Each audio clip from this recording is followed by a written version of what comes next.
नमस्कार दोस्तों। आज के इस पॉजिटिव एटीट्यूड सेशन में का वेलकम करता हूँ। एक पॉजिटिव एटीट्यूड की एक नई स्टोरी के साथ मैं आप लोगों के सामने हाजिर हूँ। और इस तरह की पॉजिटिव स्टोरी सुनने के लिए आप मेरे चैनल को सब्सक्राइब करिए, वीडियो को लाइक करिए और हाँ, दोस्तों को फॉरवर्ड करना बिल्कुल भी मत भूलिए। ज्यादा समय न लेते हुए चलता हूँ मैं अपनी स्टोरी की तरफ। एक शहर में एक फैमिली रहती थी, पति पत्नी और एक बच्चे थे। हंसी खुशी ये लोग एक शहर में रहते थे और इन लोगों का जीवन चल रहा था। आदमी कमा रहा था और पूरा घर चल रहा था, कोई प्रॉब्लम नहीं थी। एक दिन की बात है कि आदमी ऑफिस से घर की तरफ लौट रहा था और उसका एक्सीडेंट हो गया और एक्सीडेंट में हॉस्पिटल ले जाया गया और हॉस्पिटल में उसकी डेथ हो गई। आदमी नहीं रहा इस दुनिया में। अब आदमी नहीं रहा, कमाने वाला ही घर का नहीं रहा। तो कुछ दिन बाद घर की माली हालत धीरे धीरे धीरे धीरे खराब होने लगी। जब इनकम घर में नहीं आती है तो घर के क्या हाल होते हैं मुझे लगता है किसी को बताने की जरूरत नहीं है। सभी लोग यूनिवर्सल जानते होंगे क्या होता है जब पैसा नहीं आता तो परिस्थिति कैसी होती है घर की, ये अच्छे से पता है सबको। घर की माली हालत खराब हो गई तो घर में कुछ गहने पड़े हुए थे कि बच्चे की माँ ने गहना जो था वो एक गट्ठर में बांध के ला करके अपने बेटे के हाथ में रख दिया और बोला, बेटा इसको जाओ मार्केट में और इसको बेच के कुछ पैसे ले आओ ताकि घर चल सके, तुम्हारी पढ़ाई लिखाई का खर्चा चल सके। फिर आगे देखा जाएगा, जो जैसे भी होगा काम धंधा करेंगे। नहीं, बच्चे ने कहा, अच्छा माँ कहाँ ले जाऊं इसको बेचने के लिए। माँ ने कहा कि तुम्हारे पापा के एक मित्र हैं शहर के दूसरी तरफ, तुम एक काम करो, ये नंबर लो और उनके पास चले जाओ। तो नंबर दिया, बच्चे ने बात की और उनके पास गया। जब उनके पास गया तो उन्हें सारी बात बताई कि देखिए पापा तो अब नहीं रहे दुनिया में, पापा के एक्सीडेंट से डेथ हो गई, लेकिन अब हम लोग बहुत लाचार हैं, घर चल नहीं रहा है। तो माँ ने ये गहने दिए, इसको आप बेच लीजिए और इसके बदले जो पैसे बनते हैं आप मुझे दे दीजिए, थोड़ा हमारे घर चल जाएगा, सपोर्ट हो जाएगा। उस आदमी ने गहने लिए और गहने लेके अपने अंदर जहाँ चेक करते हैं लेके गया गहना, और थोड़ी देर बाद वो गहने लेकर के वापस आया और बच्चे के हाथ में रख दिया और बोला, बेटा मम्मी को बोलना कि अभी इस गहने के रेट अच्छे नहीं मिलेंगे, अभी मार्केट बहुत मंदा है, थोड़े दिन रुक जाओ, ये गहनों के रेट थोड़े सही हो जाएं, सोने का रेट थोड़ा सही हो जाए तो मैं बता दूंगा और आकर के तुम बेच लेना।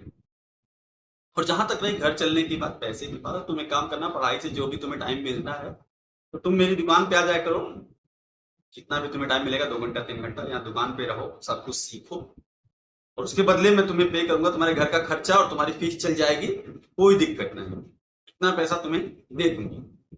और ये तुम मत समझना कि मैं तुम्हारे पे एक एहसान कर रहा हूँ, ये तुम्हारी मेहनत का फल होगा।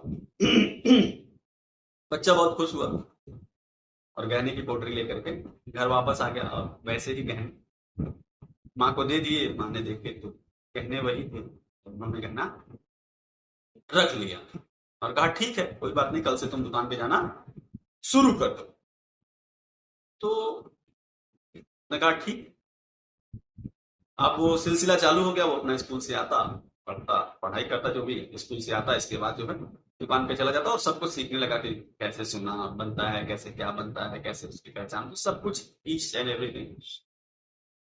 इस सिलसिले में लगभग बीत गए 6 महीने।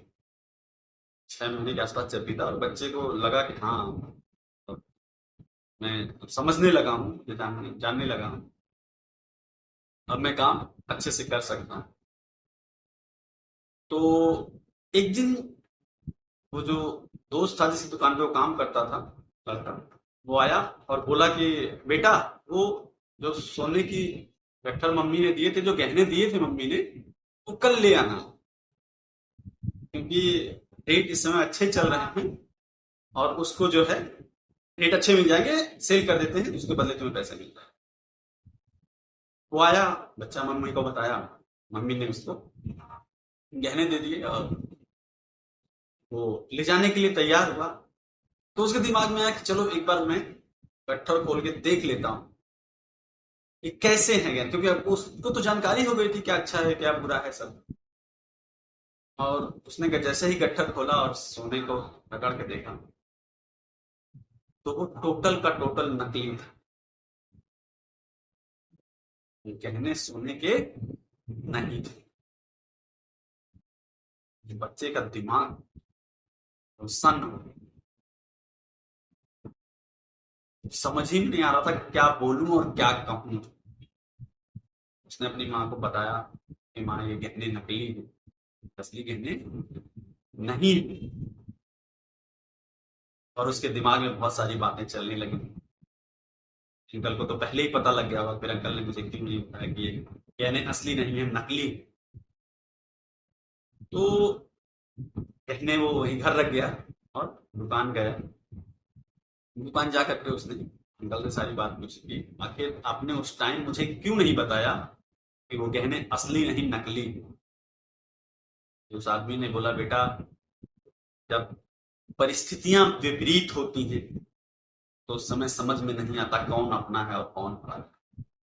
अगर तुम्हें मैं उस समय बता देता कि ये गहने नकली हैं, असली नहीं, शायद तुम्हें ऐसा लगता कि अंकल पैसे नहीं देना चाह रहे हैं या बेचना नहीं चाह रहे या मेरी मजबूरी का फायदा उठाना चाह रहे हैं।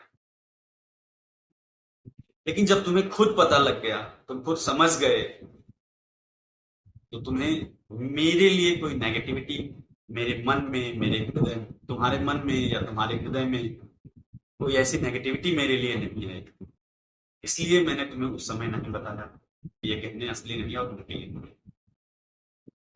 माय डियर फ्रेंड्स, कहानी तो छोटी सी है लेकिन बहुत कुछ सिखाती है।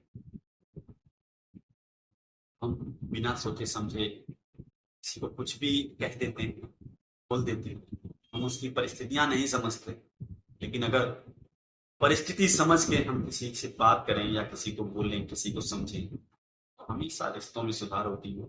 और मैं कहता हूँ कि पैसा बहुत कुछ है, ये सब कुछ नहीं, लेकिन अगर रिश्ते बने हैं, रिलेशंस बने हुए हैं, तो बहुत सारा पैसा कमाया जा सकता है। इसको कोई भी कमा लेता है, कैसे भी कमा लेता है, लेकिन रिश्ते बनाना बड़ी। बाकी कुछ कहने से, बताने या समझाने की जरूरत नहीं है। मेरी पॉजिटिव स्टोरी अगर आप लोगों को अच्छी लगी तो मेरी वही बात, चैनल को सब्सक्राइब करिएगा, वीडियो को लाइक करिएगा, और हाँ, दोस्तों को फॉरवर्ड करना बिल्कुल भी मत भूलिएगा। मिलते हैं एक अगली नई पॉजिटिव स्टोरी में। अगर आप पॉजिटिव हैं, मेरी वही लाइन, जो चाहते हैं वो आप मिलेगा, आप काम कर सकते। थैंक यू फ्रेंड्स, आज की स्टोरी यहीं तक। मिलते हैं नई पॉजिटिव स्टोरी। Bye bye.